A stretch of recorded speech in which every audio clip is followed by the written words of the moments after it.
नमस्कार मेरे प्यारे दोस्तों, एक बार फिर स्वागत है आपका हमारे YouTube चैनल हॉरर पॉडकास्ट में। आज की कहानी है नेत्र घाट की रात। चार दोस्तों की झारखंड ट्रिप की वह डरावनी रात जो वह कभी नहीं भुला पाए। तो बिना वक्त गवाए शुरू करते हैं आज की कहानी।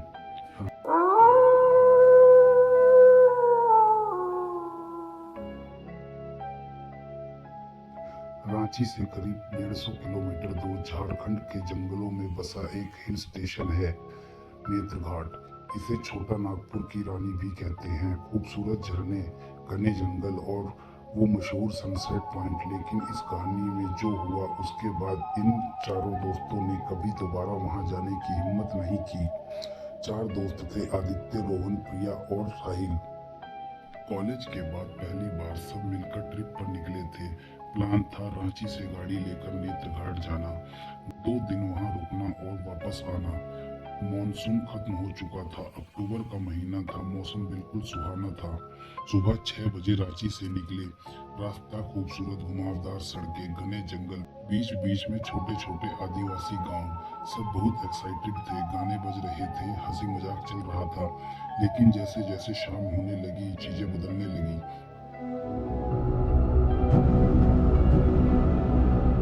गूगल मैप ने अचानक काम करना बंद कर दिया, नेटवर्क पूरी तरह गायब हो गया था। साहिल गाड़ी चला रहा था। उसने कहा, यार रास्ता तो सीधा था, ये मोड़ कहाँ से आ गया। शाम के करीब 7 बजे थे और अंधेरा घिरने लगा था। जंगल घना होता जा रहा था और सड़क अब कच्ची हो गई थी। गाड़ी में सन्नाटा छा गया। प्रिया ने खिड़की से बाहर देखा। दूर दूर तक कोई बत्ती नहीं, कोई लाइट नहीं, सिर्फ साल के ऊंचे ऊंचे पेड़ जो अंधेरे में किसी परछाई जैसे लग रहे थे। करीब आधे घंटे और चलने के बाद उन्हें एक बोर्ड दिखा जो टूटा फूटा और काई से ढका हुआ था। मुश्किल से पढ़ा जा रहा था, मांडू गांव। आदित्य ने कहा, चलो यही किसी से रास्ता पूछ लेते हैं, रहने की भी बात कर लेंगे अगर जरूरत पड़ी तो। गांव अजीब तरह से खामोश था। 10-12 घर थे, मिट्टी और कपड़ैल के बने हुए। कहीं कोई इंसान नजर नहीं आ रहा था, ना कुत्ते भौंक रहे थे। सिर्फ एक घर में हल्की सी लालटेन की रोशनी दिख रही थी। गाड़ी से उतरकर चारों उस घर की तरफ बढ़े। दरवाजा खटखटाने पर एक बूढ़ा आदमी बाहर आया। उसकी आंखें अजीब तरह से धसी हुई थी और वो उन्हें ऐसे घूर रहा था जैसे बरसों बाद किसी इंसान को देखा हो। रोहन ने पूछा, बाबा हम रास्ता भटक गए हैं, नेत्र घाट कैसे जाएं? बूढ़े ने कुछ देर चुप्पी साधी रही, फिर धीमी आवाज में बोला, इस वक्त जंगल में मत जाओ, रात यहीं रुक जाओ, सुबह रास्ता दिखा दूंगा। साहिल को अजीब लगा, लेकिन थकान और अंधेरे को देखते हुए सबने हामी भर दी। बूढ़े ने उन्हें गांव के बाहर एक खाली पुराने घर में ठहरा दिया। यह घर खाली पड़ा है, यहीं आराम कर लो। जाते जाते उसने एक चेतावनी दी जो उस वक्त किसी को समझ नहीं आई। बाहर जो भी आवाज सुनो, दरवाजा मत खोलना, चाहे कुछ भी हो जाए।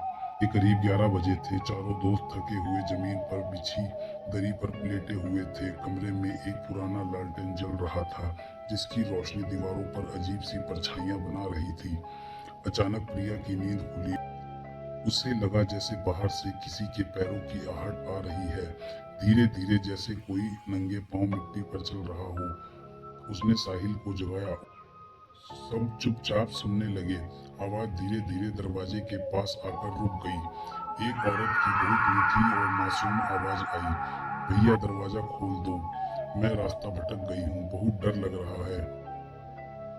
आदित्य दरवाजे की तरफ बढ़ने ही वाला था कि अचानक रोहन ने उसका हाथ पकड़ लिया। बाबा ने मना किया था, याद है ना? आवाज फिर आई, इस बार थोड़ी और करीब से, थोड़ी बदली हुई, प्लीज खोल दो, ठंड लग रही है, मैं बच्ची हूँ। चारों की रूह कांप गई क्योंकि आवाज अब दरवाजे की दरार से नहीं बल्कि खिड़की के ऊपर से आ रही थी जो जमीन से करीब 8 फुट ऊपर थी। कोई हिला नहीं, सांसें रुकी हुई थी। बाहर अब खरोचने जैसी आवाजें आने लगी, जैसे कोई नाखूनों से लकड़ी के दरवाजे को खरोच रहा हो। फिर अचानक सब शांत हो गया। कुछ मिनट बाद साहिल ने हिम्मत करके लालटेन की रोशनी में दीवार की एक दरार से बाहर झांका। उसने जो देखा उसे शब्दों में बयान करना मुश्किल था। गांव के बीचों बीच खड़ी वो औरत, लेकिन उसके पैर उल्टी दिशा में मुड़े हुए थे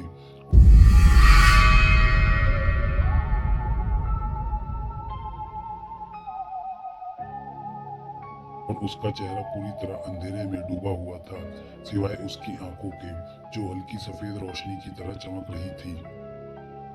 साहिल तुरंत पीछे हट गया। कांपते हुए उसने बाकियों को इशारा किया, कोई आवाज मत करना। पूरी रात वो चारों एक दूसरे से चिपक के कोने में बैठे रहे। बाहर कभी हंसी की आवाज आती, कभी रोने की, कभी किसी के दौड़ने की, लेकिन दरवाजा किसी ने नहीं खोला। सुबह जब पहली रोशनी खिड़की से अंदर आई तो चारों बाहर निकले। गांव वैसे ही सुनसान पड़ा था। वो बूढ़ा आदमी अपने घर के बाहर बैठा मिला, मानो उनका इंतजार कर रहा हो। आदित्य ने कांपती आवाज में रात की बात बताई। बूढ़े ने लंबी सांस ली और बताया, बरसों पहले इस गांव में एक लड़की थी जिसे उसके ही परिवार ने किसी वजह से बाहर निकाल दिया था।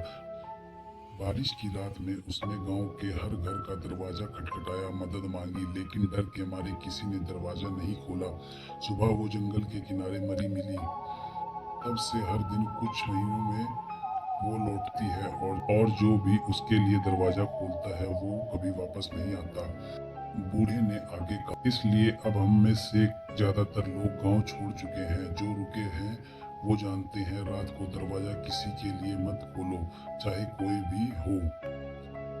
बूढ़े ने उन्हें सही रास्ता दिखा दिया। गाड़ी में बैठते वक्त प्रिया ने पीछे मुड़कर देखा। गांव अब भी उतना ही सुनसान लग रहा था, लेकिन उसे लगा जैसे दूर एक पेड़ के पीछे से कोई उसे देख रहा हो। नेत्र घाट पहुंचकर उन्होंने बाकी की ट्रिप पूरी की। सनसेट पॉइंट देखा, झरनों में नहाए, लेकिन उस रात की बात किसी ने आपस में दोबारा नहीं छेड़ी। रांची लौटने के बाद जब उन्होंने माड़ू गांव के बारे में लोकल लोगों से पूछा तो पता चला नक्शे में उस नाम का कोई गांव है ही नहीं। भी जब चारों साथ बैठते हैं तो एक बात पर सहमत होते हैं, में रास्ता भटक जाना ठीक है, लेकिन रात में कोई अनजान आवाज दरवाजा खोलने को कहे तो कभी मत खोलना। तो दोस्तों, कैसी लगी आपको यह कहानी, कमेंट करके बताएं। पसंद आई हो तो लाइक करें, शेयर करें एंड चैनल को सब्सक्राइब करें ऐसी ही और डरावनी कहानियों के लिए।